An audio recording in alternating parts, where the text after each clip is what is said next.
जरा सोचो, तुम इतने खूबसूरत हो जाओ कि घर से बाहर निकलते ही लड़कियों का जमावड़ा लग जाए और तुम्हारी खूबसूरती को संभाल पाना उनके बस की बात ही ना हो। कुछ ऐसा ही होता है हमारी आज की कहानी में। कहानी की शुरुआत होती है मास परिवार से, जो पिछली कई पीढ़ियों से सबसे सुंदर इंसानों में लोग उनकी खूबसूरती की वजह से उन्हें बहुत पसंद करते हैं और यही उनके पैसे कमाने का तरीका था। उनका सबसे बड़ा बेटा ओकिस टिकटॉक स्टार है।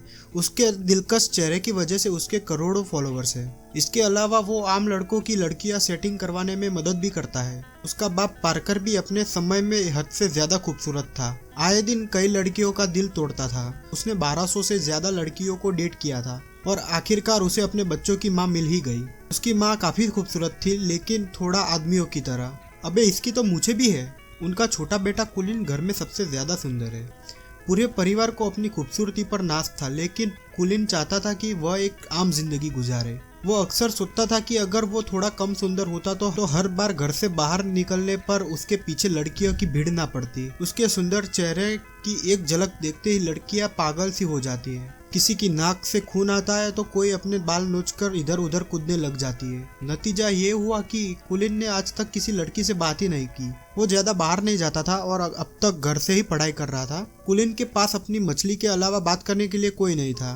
वो अकेला ही पत्ते खेलते हुए मछली से बातें करता रहता था। उसके इस बर्ताव से उसके परिवार को काफी चिंता हो रही थी। ओकिस कई बार उसे सुंदर लड़कियों की तस्वीरें दिखाकर पंप कर देता था कि जा भाई, दुनिया में लड़की उड़की पटा, क्या कर रहा है भाई तू। लेकिन कुलिन कहने लगा कि उसे एक ऐसी लड़की चाहिए जिसे उसकी सुंदरता से फर्क ही ना पड़ता हो। वह चाहता है कि लड़कियां उसे दिल के लिए पसंद करे। जब कोई तरकीब काम न आई तो परिवार वालों ने एक नया तरीका सोचा। उन्होंने गरीब होने का नाटक करने का प्लान बनाया ताकि कुलिन को स्कूल भेज सके। एक रात जब कुलिन पानी पीने के लिए उठा तब उसने अपने माँ बाप को बात करते हुए सुना कि अब वे लोग नाश्ते में सिर्फ अंडे खाया करेंगे ताकि कुलिन को घर से पढ़ाने के लिए पैसे जमा कर सके। ये सुनकर उसे काफी पछतावा हुआ और अगली सुबह उसने स्कूल जाकर पढ़ने का फैसला किया। ये सुनकर पूरा परिवार खुशी से नाचने लगा। लेकिन फिर कुलिन ने कहा, मैं सिर्फ लड़कों के स्कूल में पढ़ूंगा। बाकी सबका मूड थोड़ा खराब हुआ, लेकिन फिर भी वो लोग मान गए कि कम से कम वो घर से बाहर तो निकलेगा। स्कूल के पहले दिन ओकिस उसे बाइक से छोड़ने के लिए गया, लेकिन बाइक से उतरकर भी कुलिन हेलमेट पहनकर ही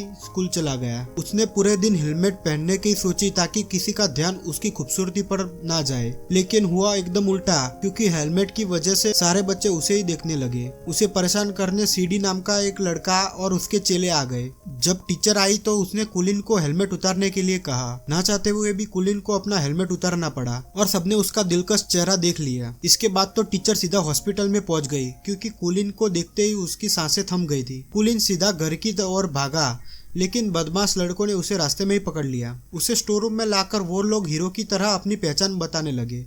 ये तीनों पिछले 3 साल से स्कूल में ही पढ़े हैं, क्योंकि सीडी को बीबीएम स्कूल की सबसे सुंदर लड़की अमांडा के साथ पार्टी में जाना है। अमांडा सिर्फ सुंदर लड़कों से ही बात करती है, इसलिए उन्होंने कुलिन को अपना डाकिया बनाने की सोची। फिर उन्होंने कीबो नाम के एक शरीफ लड़के को भी धमकाकर उसका साथी बना दिया। कुछ देर बाद कुलिन प्रिंसिपल के पास इन बदमाश लड़कों की शिकायत करने पहुंचा। प्रिंसिपल बेचारा खुद ही अपने बेटे की वजह से परेशान था। कुलिन से ही कहने लगा कि इस बावली पुट से लड़की पटवा दे भाई, ताकि ये जल्दी से जल्दी स्कूल छोड़ के जाए। उसी रात कीबो के रूप में एक अच्छा दोस्त पाकर कुलिन को तो काफी खुशी हुई। अगली सुबह वे दोनों बीबीएम स्कूल पहुंचे, जहां उन्हें देखते लड़कियां चिल्लाने लगी, हेलमेट वाले लड़के को बाहर निकालो, पता नहीं कितना ही बुरा दिखता होगा। सारी लड़कियों ने मिलकर कुलिन को हेलमेट उतारने पर मजबूर कर ही दिया। जैसे ही उसने अपना हेलमेट उतारा, पूरे स्कूल में जैसे तहलका ही मच गया। कुछ घंटे बाद तो टीवी पर खबर आ रही थी कि कुलिन की वजह से लड़कियां तो पागल ही हो रही थी। किसी के नाक से तो खून बह रहा था तो कोई इधर उधर उल्टी फुल्टी हो रही थी।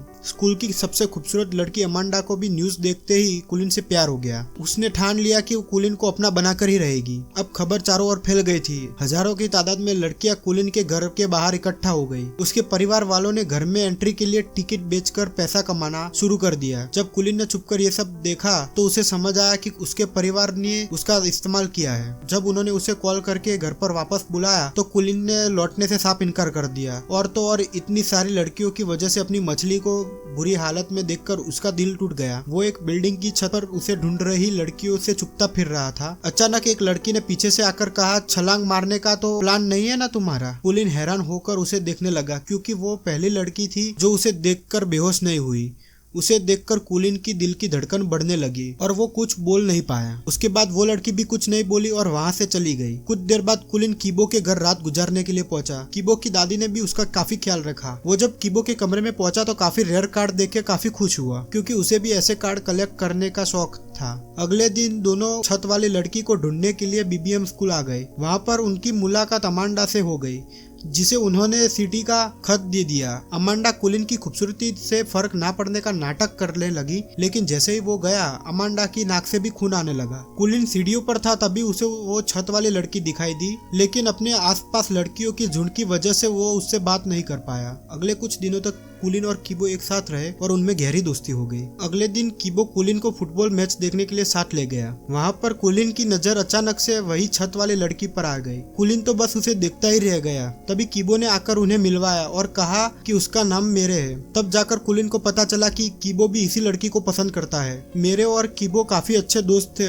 ये देखकर कुलीन को काफी जलन होने लगी। वो रात को ठीक से सो भी नहीं पाया, क्योंकि उसे समझ नहीं आ रहा था कि वो करे तो करे क्या। उसे याद आया कि उसका भाई ओकिस भी तो लव गुरु है, उससे मदद मांगनी चाहिए। अगली सुबह कुलीन को अपनी आंखों के सामने देखकर ओकिस की तो आंखों में पानी आ गया। ओकिस कुलीन को लड़कियों से बात करने में कब से मदद करना चाहता था। अब तक कुलीन ने अपने परिवार को भी माफ कर दिया था, क्योंकि अगर वो बाहर न जाता तो रेरे से उसकी मुलाकात कभी ना होती। फिर दोनों भाई सामान लेने के लिए आ गए, जहाँ ओकिस ने बताया कि कुलीन उस लड़की को कैसे पटा सकता है। कुलीन ने बिल्कुल ऐसा ही किया, लेकिन उसे एहसास हुआ कि रेरे को वो उतना नहीं जानता जितना कीबो जानता है। लेकिन वह फिर भी हार मानना नहीं चाहता था। एक दिन अमांडा ने लड़कों के स्कूल में आकर कुलीन को अपने जन्मदिन की पार्टी का न्योता दिया और साथ साथ एक फोन भी दिया और कहा कि बाबू मुझे इस पर कॉल करना, ठीक है। फिर शाम को वे लोग बाहर घूमने गए, जहाँ पर कुलीन को समझ आ गया कि रेरे भी कीबो से प्यार करती है। उन्हें साथ देकर उसे जलन महसूस हो रही थी। बाद में कीबो के जाने पर उसने रेरे से सीधा पूछ लिया कि क्या वो कीबो को पसंद करती है। पहले तो उसने मना कर दिया, लेकिन जब कुलीन ने झूठ कहा कि वो तो अमांडा से प्यार करता है, तब अचानक से रेरे का मुंह उतर गया। तब ये साफ था कि रेरे को भी कीबो पसंद है। उसके बाद कुलीन ने घर जाकर अमांडा को फोन करके कुछ मदद मांगी और वो कुलीन के प्यार में कुछ भी करने के लिए तैयार थी। फिर अगले दिन अमांडा के बर्थडे पर कुलीन और कीबो दोनों पहुंचे तो अचानक से अमांडा ने कुलीन को छोड़कर कीबो पर ध्यान देना शुरू कर दिया। वो उसे खींचकर एक साइड में ले गई और तभी रेरे भी पार्टी में आ गई। रेरे की नजर अमांडा पर पड़ी, जो एक कोने में कीबो को किस कर रही थी, और उसका दिल टूट गया। वो वहाँ से भाग निकली। उसके पीछे पीछे कुलीन ने भी आकर अपने प्यार का इजहार कर दिया, लेकिन रेरे ने जवाब दिया कि वो तो सिर्फ उसे एक दोस्त की नजर से देखती है। अब तो कुलीन ने अपने इकलौते दोस्त को भी धोखा दे दिया और लड़की भी नहीं पटी। अरे इससे बुरा और क्या हो सकता है। उधर सीडी और उसके दोस्तों ने भी कीबो और अमांडा को किस करते हुए देख लिया और उन्होंने गुस्से में कीबो की जमकर धुलाई कर दी। कुलीन दूर खड़ा देखता ही रहा, लेकिन कीबो को बचाने में उसकी हिम्मत नहीं हुई। बाद में वो कीबो को घर ले आया। अपने दोस्त को दर्द में कराहता हुआ देख के कुलीन को एहसास हुआ कि उसने बहुत बड़ी गलती कर दी है। उसे अपने किए पर बहुत पछतावा हो रहा था और आखिरकार उसने सारी कहानी